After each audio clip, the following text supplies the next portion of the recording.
அன்னை பர்னிச்சர்ஸ், அன்னை திருமண சீர்வரிசை பொருட்கள், டிவி, ஃபிரிட்ஜ், வாஷிங் மெஷின் உள்ளிட்ட 200க்கும் மேற்பட்ட பொருட்கள் அடங்கிய திருமண சீர்வரிசை ரூபாய் 99,000 மட்டுமே. தமிழகம் முழுவதும் இலவச டோர் டெலிவரி. தொடர்புக்கு 7550014440 9345044044.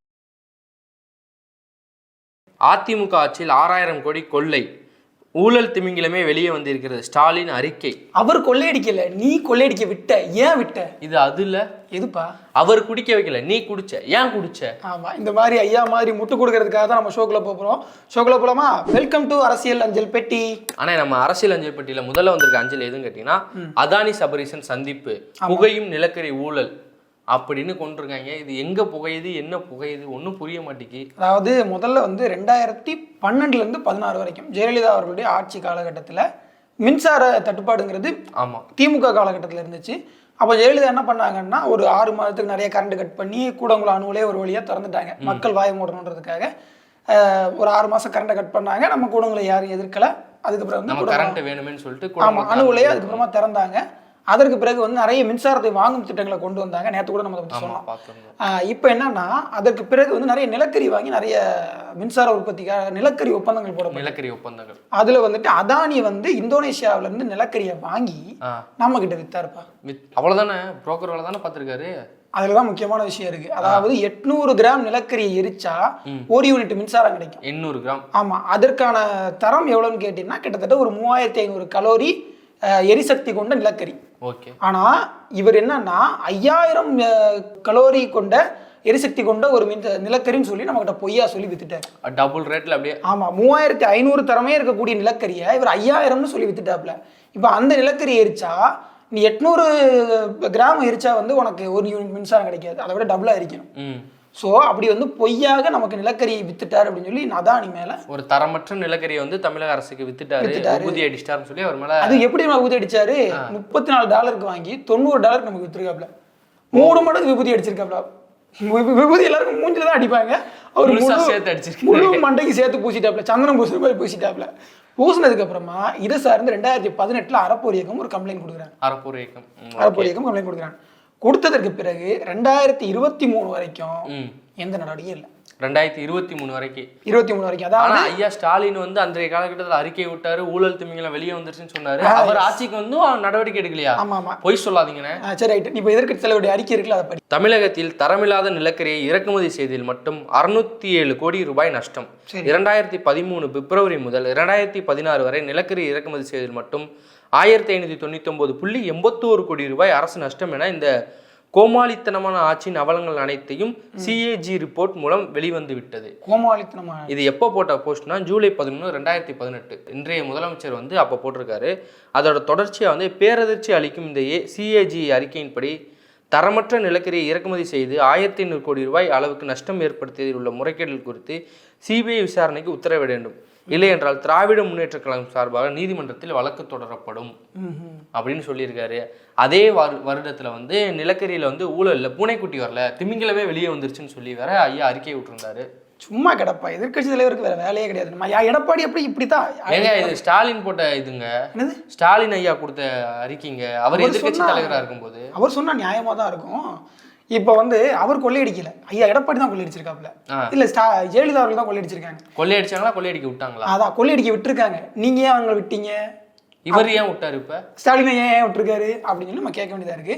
என்னன்னா 2018 இந்த மாதிரி எல்லாம் அறிக்கை விட்ட ஐயா ஸ்டாலின் 2023 வரைக்கும் என்ன நடவடிக்கை எடுக்கல. அதுக்கு முக்கியமான சொன்னா 2023 பிப்ரவரி மாதத்துல லஞ்ச ஒழிப்புத்துறை ஐயா ஸ்டாலின் அவர்களுக்கு ஒரு கடிதம் எழுதுறாங்க.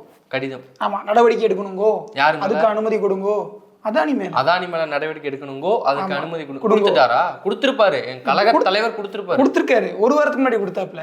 இப்ப ஒரு வாரத்துக்கு முன்னாடி 2023, அதாவது 2 வாரத்துக்கு முன்னாடி கொடுத்தாப்ல. 2 வாரத்துல ஒரு வாரத்துக்கு. இது என்ன பிரச்சனை? அந்த போஸ்டல் ஆபீஸ் மேல பிரச்சனை. என்ன லெட்டர் வந்து லேட்டா போய் சேர்ந்துருக்கான். உடனே போய் சேர்ந்துருச்சான். 1.5 வருஷம் கழிச்சு படிச்சிருக்காங்க. எவ்வளவு சீக்கிரம் படிச்சாங்க பத்தியா? அவர் எத்தனை பாக்ஸா லெட்டர் வாங்கி வச்சாரு, அதெல்லாம் படிச்சுட்டாரு. அந்த மேட்டருக்கு வர 1.5 வருஷம் ஆயிடுச்சு. 1.5 வருஷம் கழிச்சு சீக்கிரமா படிச்சிட்டாரு. இப்ப என்னன்னா அந்த கேஸ்ல இன்னும் எஃப்ஐஆர் போடல. கேஸ்ல எஃப்ஐஆரும் போடல. அதானியுடைய அந்த ஊழல் வழக்குல இன்னும் எஃப்ஐஆர் போடாம இருக்கு. சும்மா குறை சொல்லிட்டு இருக்காங்க. அன்னைக்கு சிபிஐ விசாரணை வந்து பின்னாடி பேக்ரவுண்ட்ல வேலை நடந்துகிட்டு இருக்கு. சீக்கிரம் அதானி வந்து கைது பண்ண போறாங்க தமிழக காவல்துறை. எப்படி 8 வருஷம் கழிச்சா? நான் தெரியாம இருக்கிற தம்பி நல்லா கேளு, எஃப்ஐஆர் போடல, அந்த நிறுவனத்தை பிளாக் லிஸ்ட் பண்ணல. ஆனா அதானி வந்து சபரீசனை சந்திச்சுட்டு போறாரு. ஏன் சந்திச்சுட்டு போறாரு?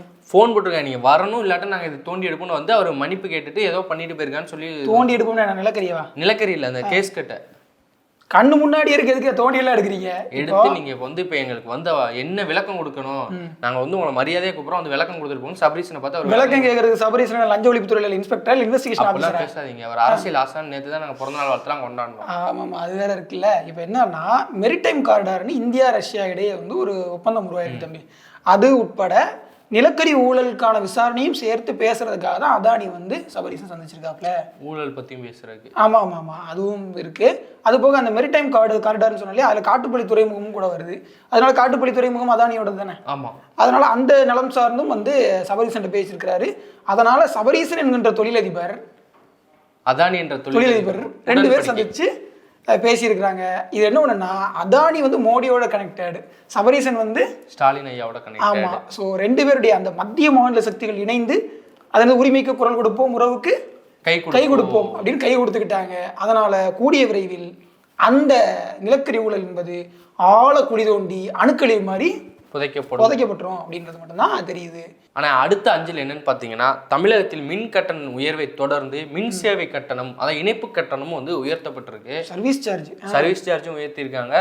ஒவ்வொரு இதுக்கும் வந்து விராவரியா வந்து கொடுத்துருக்காங்க. ஒவ்வொரு மின் இணைப்பு இருக்குல்ல, 3 வோல்ட் மும்முனை இணைப்பு, அந்த மாதிரி இதுக்கு வந்து ஒவ்வொரு டிஃப்ரெண்டாவும் கொடுத்துருக்காங்க. ஆமா, அது என்னன்னா சிங்கிள் ஃபேஸ் அப்படின்ற அந்த ஒரு முனை மின் இணைப்பு, அதுக்கு வந்து 1020 ரூபாயா இருந்து 1070 50 ரூபாய் உயர்த்திருக்காங்க. அதே மாதிரி வந்துட்டு மும்முனை இணைப்பு 3 ஃபேஸ் கரண்ட் இருக்குல்ல, அது மாதிரி வந்துட்டு 1535 இருந்து 1610 100 கிட்ட இல்ல 1535 இருந்துன்னா கிட்டத்தட்ட ஒரு 65-75 ரூபாய் ஆயிடுச்சு. அதற்கு பிறகு 50 கிலோவாட்ல இருந்து 150 கிலோவாட் வரையிலான பயன்பாட்டுக்கு 2045 இருந்த கட்டணம் இப்போ 2145 மாறிடுச்சு. 100 ரூபா ஏறிட்டாங்கப்பா. இதே மாதிரி இன்னும் நிறைய உயர்வுகள்லாம் இருக்கு. இதெல்லாம் பார்த்தோம்னா எனக்கே தலை சுத்துது. இப்போ என்னன்னா இதில் அந்த மீட்டருக்கான டெபாசிட் தொகை, நீ வந்து ஒரு EB மீட்டர் வைக்கணும், டெபாசிட் தொகை கட்டணும்ல, 750 இருந்து 800 ரூபாயா மாற்றிருக்காங்க. அதே மாதிரி அந்த 3 ஃபேஸுக்கான அந்த இணைப்பில் வந்துட்டு திறன் வாரியாக, அதாவது ஒரு வோல்டேஜ் வைஸ் அந்த வாட்ஸ் வைஸ்னு எதுவும் ஒன்று வரும். அதில் பார்த்தோம்னா 2045 இருக்கிறது 2145, 7050 இருக்கிறது 7390, கிட்டத்தட்ட ஒரு 340 ரூபாய் ஏறிடுச்சுப்பா. அதுபோக 8480 இருக்கிறது 8890, கிட்டத்தட்ட ஒரு 450 ரூபாய் ஆயிடுச்சு. இப்போ புதுசாக வீடு கட்டுறது இல்லை மின் இணைப்பு இல்லாத வீட்டுக்கு மின் இணைப்பு கொடுக்க இப்போ குறைஞ்ச ஒரு 4000 ரூபா இருந்தால் தான் மின் அதான் மொத்தத்தில் மீட்டர் பெட்டி பொறுத்து மின் இணைப்பு கொடுக்க முடியும். ஆமாம், அதாவது தம்பி நீங்கள் வந்து இதெல்லாம் பேசக்கூடாது. ஏன்னா இந்தியாவிலேயே முதல்ல கிராமம் வரைக்கும், கடைக்கோடி கிராமம் வரைக்கும் மின்சாரத்தை கொண்டு போய் சேர்த்து வந்து தமிழ்நாடு அரசு. அதனால வந்து இதெல்லாம் பார்க்கக்கூடாது. இந்தியாவிலே கம்மியான மின் கட்டணம் உள்ளது தமிழ்நாடு அரசு. ஆமாம், இதெல்லாம் உங்களுக்கு தெரியுமில்ல தம்பி? தெரியும்ண்ணே. அதான் அப்போ அதிமுக ஆட்சியில் மின் கட்டணம் உயர்ந்தப்ப ஐயா முதலமைச்சர் ஸ்டாலின் என்ன பேசினாரு? சாக்கடிப்பது மின்சாரம் இல்ல மின் கட்டணம். சரி, நான் தெரியாம தான் இருக்கேன். அப்ப தெரியாதா உங்களுக்கு வட இந்தியாவை விட தமிழ்நாட்டில் மின் கட்டணம் குறைவாக தான் இருக்கு, எடப்பாடி பழனிசாமி உயர்த்தினது ஒன்றும் பெரிய பிரச்சனை இல்லை அப்படின்னு? அப்பெல்லாம் இந்த முட்டு கொடுக்கலையே. நான் தெரியாம இருக்கிறேன். அப்போ அதிமுககாரர்களுக்கு முட்டு கொடுக்க தெரியல, உங்க ஆளுங்களுக்கு புத்திசாலித்தனமா முட்டு கொடுக்க தெரியுது. அதுக்கு தானே வளர்த்துட்டு இருக்காங்க அவங்க. ஆமா, சோறு போட்டு வளர்க்குறாங்கப்பா. அறிவாலயத்தில் அதுக்குன்னு ஸ்பெஷலா சோறு கிண்டுவாங்க போல, அப்படிதான் வளர்த்துட்டு இருக்காங்க என்னமோ. ஆக மின் கட்டணம் மாதிரி மின் சேவை கட்டணம் ஒரு வழியாக உயர்ந்து நம்மளை உயிர வாங்க போகுது. எனக்கு என்ன ஒரு கேள்வின்னா, ஜூலை 1ஆம் தேதி நடைமுறைக்கு வருதுன்றீங்க, அது ஏன் ஜூலை 1ஆம் தேதிக்கு முன்னாடி அறிவிக்கல, இல்லை ஜூலை 1ஆம் தேதி அறிவிக்கல? ஜூலை 1ஆம் தேதி அறிவிச்சோன்னா மாசத்துக்கு ஃபர்ஸ்ட் பணம்லாம் இருக்கும், கெட்டுறது கொஞ்சம் வசதியா இருக்கும், அதனால வந்து அறிவிக்கல. நான் அதெல்லாம் கேட்கல. ஜூலை 10ஆம் தேதி விக்ரவாண்டியினுடைய இடைத்தேர்தல் முடிவு. நீங்க தேர்தலை மக்கள் நலனை வந்து இணைக்க கூடாது. அந்த வெங்காயத்தை தான் நானும் கேட்கறேன். ஜூலை 1ஆம் தேதி சொல்லிட வேண்டியதுனா, ஜூலை 10ஆம் தேதி வரைக்கும் எதுக்கு இழுத்துக்கிட்டு சொல்லிட வேண்டியதானே? ஜூலை 10ஆம் தேதிக்கு முன்னாடி கேட்டா இப்படி அமைதியா தான் இருப்பாங்க. நான் அப்படியே ஷாக் ஆயிட்டேன். ஆனா அடுத்து ஒரு முக்கியமான அஞ்சலி என்னன்னு பாத்தீங்கன்னா, குண்டர் தடுப்பு சட்டத்துல கைதான சவுக்கு சங்கரை வந்து உச்சநீதிமன்றம் வந்து இடைக்கால ஜாமீன் வந்து கொடுத்துருக்கு. கொடுக்கும் போதே வந்து இது இந்த ஒரு வழக்குக்கு தான் பொருந்தும், மற்ற வழக்குக்கு இது பொருந்தாது, அவரை வெளியே போடுறதும் விடாதும் சென்னை உயர்நீதிமன்றம் வந்து பாத்துக்கறணும் அப்படின்னு வந்து சொல்லியிருக்கு. சரி, குண்டர் தடுப்பு சட்டம் போட்டிருக்கீங்களே, அவர் என்ன கட்ட பஞ்சாயத்து பண்ணாரா, ரவுடியா, கொலை பண்ணாரா, இல்ல குண்டு வச்சாரா, இல்ல மெட்ரோ ட்ரெயின்ல பாம்பு வச்சாரா, என்ன பண்ணாரு? காவல்துறை பத்தி அவதூறு பேசியிருக்காரு, கஞ்சா வழக்குல வந்து கைது செய்ய காவல்துறையில உள்ள பிரச்சனையே அட்ரஸ் பண்ணியிருக்காரு அப்படிதான் சொல்லணும். சரி, அவர் பெண்களை தப்பா பேசிட்டாருப்பா, அதற்கான வழக்கு என்னவோ அதுதானே போடணும். அதை விட்டு குண்டு திருப்பி சட்டையும் போட்டீங்க. கஞ்சா வச்சிருந்தாலும் கூட வழக்கு போட்டாங்க. இல்ல உச்சநீதிமன்ற நீதிபதியே கேட்கும்போது இவர் எங்க பொது அமைதிக்கு வந்து பங்கம் விளைவித்தாரு, அவருடைய நாட்டினுடைய பாதுகாப்புக்கு சவால் விடுத்தாரு, அச்சுறுத்தலா இருந்தாரா அப்படிலாம் கேட்குறாங்க. ஆனா இவங்க எல்லாம் என்ன பரப்புவாங்க, உச்சநீதிமன்ற நீதிபதிகளே சொன்னாங்க சவுக்கு சங்கர் மிக மோசமான நபர், அவர் பேசுறது எல்லாமே தகாத வார்த்தைகள் அப்படின்னு. உச்சநீதிமன்ற நீதிபதிகள் சில கருத்துக்களை அறிவுரைகளை சவுக்கு சங்கருக்கு சொல்லியிருக்கலாம். ஆனா அதை வச்சுக்கிட்டு இவங்க ஊதுனாங்க பாரு ஒரு பெரிய பலூனு, எப்பா அந்த பலூன் உடஞ்சி நாத்தமா அடிக்குது. ஆனா இதுல என்ன முக்கியமான விஷயம் என்னன்னா, உயர்நீதிமன்ற நீதிபதிகள்கிட்ட வந்து உச்சநீதிமன்ற நீதிபதிகள் வந்து ஒரு கேள்வி எழுப்பியிருக்காங்க. என்னன்னா, இத்தனை நாள் வந்து அவரை குண்டாஸ் தடுப்பு காவல் சட்டத்துல வச்சிருக்கீங்களே, அதை ஏன் வச்சிருக்கீங்க, இத்தனை நாள் 2 மாதமா வந்து வச்சிருக்கீங்க, அதுக்கான முழு விவரத்தை வந்து எங்களுக்கு கொடுங்க, அதை தெரிஞ்சுக்கொள்ள எங்களுக்கு விருப்பம் இருக்குன்னு கேட்டிருக்காங்க. அதே போல சவுக்கு சங்கரோட வழக்கறிஞர் வந்து உயர்நீதிமன்றத்துல வாதாடும் போது இனிமே வந்து இவர் வெளியே விடுங்க, இடைக்கால ஜாமீன் கொடுங்க, நீதிமன்றம் பத்தி அவர் வந்து தவறா பேச மாட்டாருன்னு சொல்லியிருக்காங்க. உடனே அவங்க வந்து அதெல்லாம் நாங்க ஏன் கேட்க போறோம், அவர் ஆதாரம் இல்லாத தகவலை வெளியே சொல்றது, உறுதிப்படுத்தப்பட்ட தகவல்களை சொன்னா சரியா இருக்கும், அதை விட்டு உறுதிப்படுத்தப்படாத தகவலை அவர் சொல்றது சரியில்லை அப்படின்னு தான் சொல்லியிருக்காங்க. மற்றபடி நீதிபதிகளையும் நீதிமன்றத்தையும் கூட அவர் ஒரு கருத்தை தெரிவிச்சாருன்னா அதுல தப்பு இல்லை அப்படின்னு தான் நீதிமன்றங்களே சொல்லுது. ஆதாரம் இல்லாத தகவலை மட்டும் வெளியிடாதீங்கன்னு சொல்லியிருக்காங்க. சரி, வாராரா வரலையாங்கிறத பொறுத்து இருந்து பார்க்கணும். இந்த கைதை பார்க்கும்போது உனக்கு என்ன ஞாபகத்துக்கு வருது? இந்த கைது பார்க்கும்போது ஒரு ஆக்ஷன் ஃபிலிம் பார்த்த மாதிரி இருந்துச்சு. எனக்கு எது ஞாபகத்துக்கு வருது தெரியுமா, போன ஆட்சியில முகிலன்னு ஒருத்தர் கைது செய்யப்பட்டார், இவங்கள மாதிரி தான். சரி, இவங்க போராளி இல்லை அவங்க போராளி அதெல்லாம் ஓகே, நான் அதெல்லாம் இல்லைன்னு சொல்லலை. ஆனால் முகிலன் கைது செய்யப்பட்டப்போ அது ஒரு அடக்குமுறைன்னு நம்ம சொன்னோமா இல்லையா? ஏன் சவுக்கு சங்கரையும் ஃபெலிக்ஸையும் குறி வச்சு இந்த மாதிரி பண்ணும்போது நம்ம அதை வந்து ஒரு அடக்குமுறைன்னு ஊப்பிகள் சொல்ல மாட்டேங்கிறாங்க. அன்னைக்கு அடக்குமுறை என்று பேசிய வாய்கள் எல்லாம் இன்னைக்கு எங்கே போச்சுன்னு தெரில. அது நெற்றிக்கன் திறக்கிறவங்களாம் சில பேர் இருக்காங்க, அவங்களும் ஒன்றுமே பேச மாதிரி தெரியல, பேச மாட்டாங்க. ஆமாம், முழு ஆதரவோடு இருக்காங்க, பொய் செய்திகளை பரப்புறாங்க அப்படின்றதெல்லாம் தெரியுது. சவுக்கு சங்கருடைய அந்த வழக்கில் இருந்து அவர் வந்து இடைக்கால ஜாமீன் கொடுத்த மாதிரி மற்ற வழக்குலேயே சந்திச்சு வெளியே வரட்டும். அதே மாதிரி இந்த அரசனுடைய அடக்குமுறைகளுக்கெல்லாம் பயந்து இந்த மாதிரி விமர்சிக்கக்கூடியவங்கலாம் ஒதுங்கிடணும்னு நினச்சா அரசு எவ்வளோ கொடுங்கொன்மையை செய்யுதுன்னு மக்களுக்கு தெரிஞ்சுக்காமலே போயிடுவாங்க. பொறுத்து இருந்து பார்க்கணும். கொலைக்களமாக மாறும் தமிழகம், 200 நாட்களில் 595 கொலைகள் என்று எதிர்க்கட்சி தலைவர் இபிஎஸ் வந்து கண்டனம் தெரிவிச்சிருக்காரு. 200 நாட்களில் 595 கொலைகள். நல்லா சத்தமா ஸ்பீக்கரை கட்டி அவங்க காதுல சொல்லு. யாரு காதுல? அதான் சந்தீப் ராய் ஒருத்தர் இருந்தாரு, அவரை மாத்தினதுக்கு அப்புறமா அமுதா ஏஎஸ் இருந்தாங்க, 2 பேருமே இப்போ மாத்திட்டாங்க. ஸோ ஸ்டாலின் ஐயாவுக்கு தான் சொல்லணும், ஏன்னா அவர் ஒருத்தர் தான் மாறாமல் இருக்காரு, எல்லாத்தையும் அவர் மாத்திட்டு இருக்காரு. அவர் தான் சொல்லணும், ஐயா மற்றவங்கள மாத்தினா போதாது, நீங்களும் மாறணும் அப்படின்னு இபிஎஸ் சொல்லியிருக்காரு. 200 நாட்களில் 595 கொலைகள் அப்படின்னு சொல்லியிருக்காரு. அது மட்டுமா சொல்லியிருக்காரு, நிறைய சொல்லியிருக்காரு. இதுல ஒரு கொடுமை என்னன்னா, நிதி ஆயோக்குடைய ஒரு அறிக்கை, சஸ்டைனபிள் நிதி ஆயோக்குடைய ஒரு அறிக்கை, சஸ்டைனபிள் டெவலப்மெண்ட் கோல்ஸ் அப்படின்னு சொல்லிட்டு ஒரு இது. அந்த அறிக்கையில் அவங்க என்ன வந்து நிறைய மாநிலங்களுடைய நல்ல வளர்ச்சி திட்டங்கள்லாம் வந்து குறியீடுகள்லாம் தமிழ்நாடு முதல் இடத்துல இருக்கும். ஆமாம், நிறைய விஷயங்கள் இருக்குது. குறிப்பாக நோ பாவர்ட்டி, வறுமை ஒழிப்பில் வந்து தமிழ்நாடு 92 மதிப்பெண்களோட முதல் இடத்துல தான் இருக்குது. சந்தோஷம். அதெல்லாம் வந்து குறைச்சலே கிடையாது. ஜீரோ ஹங்கரில் வந்து 75 நல்ல இடத்துல தான் இருக்குது. ஏன்னா நேஷனல் ஆவரேஜை விட தமிழ்நாடு பல விஷயங்களும் முன்னேறி இருக்குது அப்படின்றத நிதி ஆயோக்கூடிய அந்த அறிக்கை சொல்லுது. ஆனால் ஒரு இடத்துல அதனுடைய அறிக்கையில் வந்துட்டு தமிழ்நாடு ரொம்ப மோசமாக இருக்குது அப்படின்னு தான் சொல்லப்படுது. மோசமாக இருக்கா? விபத்து மரணங்கள், சரி, விபத்து மரணங்கள், அடுத்து எஸ்சி எஸ்டிகளுக்கு எதிரான வன்கொடுமை, கொலை, இதில் வந்து நிறைய இருக்குது. குறிப்பாக பார்த்தீங்கன்னு வச்சுக்கோங்க, எஸ்சி எஸ்டி மீதான அந்த வன்முறைகள் அது எவ்வளோன்னு பார்த்தீங்கன்னா, எஸ்சி மீதான வன்முறைகள் 12.20. இப்படி கிட்டத்தட்ட 1 லட்சம் பேர் எஸ்சி பாப்புலேஷன் இருந்தாங்கன்னா அவங்கள 12 பேருக்கு இந்த வன்கொடுமை நடக்குது அப்படின்னு சொல்லியிருக்காங்க. நிதி ஆயோட அறிக்கை. ஆமாம், கடந்த முறை எவ்வளோ இருந்துச்சுன்னா 7.9 தான் இருந்துச்சு, இப்போ 12.2 முறை. இந்த முறை வந்து அப்படியே 2 மடங்கு வந்து அதிகரிச்சு, இல்லை அரை மடங்கு அதிகரிச்சிருக்கு. 7ல இருந்து 12. ஆமாம், 7.9ல இருந்து 12.2க்கு வந்திருக்காங்க. அதே மாதிரி கிரைம் அகைன்ஸ்ட் எஸ்டி, பழங்குடி மக்களுக்கு எதிரான வன்முறை அப்படிங்கிறது 1 லட்சம் பேர்ல 8.4 பேருக்கு நிகழுது. அதாவது ஒரு 8 அல்லது 9 பேருக்கு நிகழுது அப்படின்னு தான் அவர் வச்சுக்க முடியும். கடந்த முறை 3.9 தான் இருந்துச்சு. 3.9 இருந்தது, இந்த 8.4 உயர்ந்திருக்கு, 2 மடங்காக உயர்ந்திருக்கு அப்படின்னு பார்க்க முடியுது. அதனால எஸ்சிக்களுக்கு எதிரான, அதாவது பட்டியல் சமூகத்திற்கு எதிரான வன்முறை இங்கே அதிகமாக தொடர்ந்துகிட்டு இருக்கு. அதையெல்லாம் தடுக்கிறதுக்கான நடவடிக்கையை சட்டத்தை இந்த அரசு எடுக்காம அந்த பேரை பயன்படுத்தக்கூடாதுன்னு அரசாணை. ஐயா இதுதானா உங்க டக்கு அப்படின்னு கேட்குறாங்க. ஐயா கிட்ட வார்த்தையில காதெல்லாம் கருகிற மாதிரி திட்டுறாங்கடா, எவ்வளவு டீப்பா போறாங்க. ஆனா அடுத்த அஞ்சல் என்ன பார்த்தீங்கன்னா, ஒரு மூணு பேர் அதிரடியா போய் நீதிமன்றத்தை வந்து நாடி இருக்காங்க. டக்குன்னு போயிருக்காங்க. அதிரடியெல்லாம் போகல, கடைசி நாளைக்கு போயிருக்காங்க. அப்படியா? இன்னைக்கு தான் கடைசி நாள், ஏதாவது வழக்கு தாக்கல் பண்ணா பண்ணியிருக்கேன்ட்டாங்க.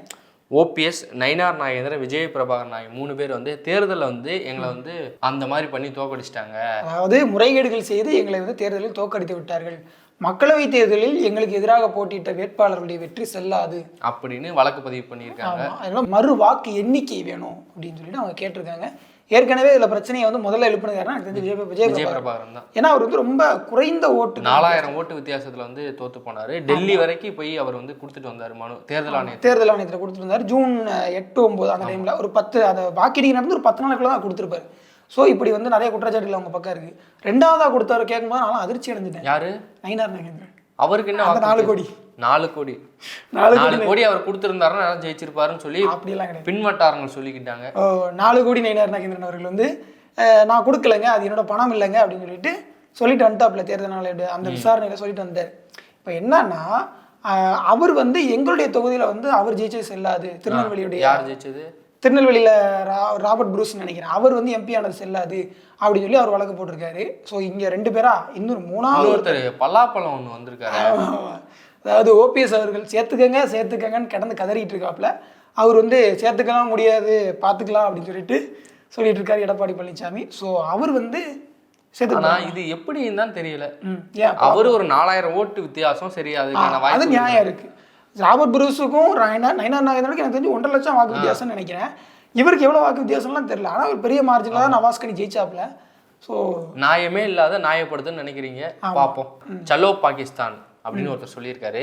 அனைத்து இஸ்லாமியர்களும் வந்து நாடு பிரிக்கப்பட்ட போதே போயிருந்தா இவ்வளவு பிரச்சனை வந்திருக்காது, எங்கள் சனாதானத்திற்கு எதிராக வந்து அவங்க பேசியிருக்க மாட்டாங்க அப்படின்னு ஒரு மத்திய அமைச்சர், ஜவுளித்துறையோட அமைச்சர் வந்து சொல்லியிருக்காரு.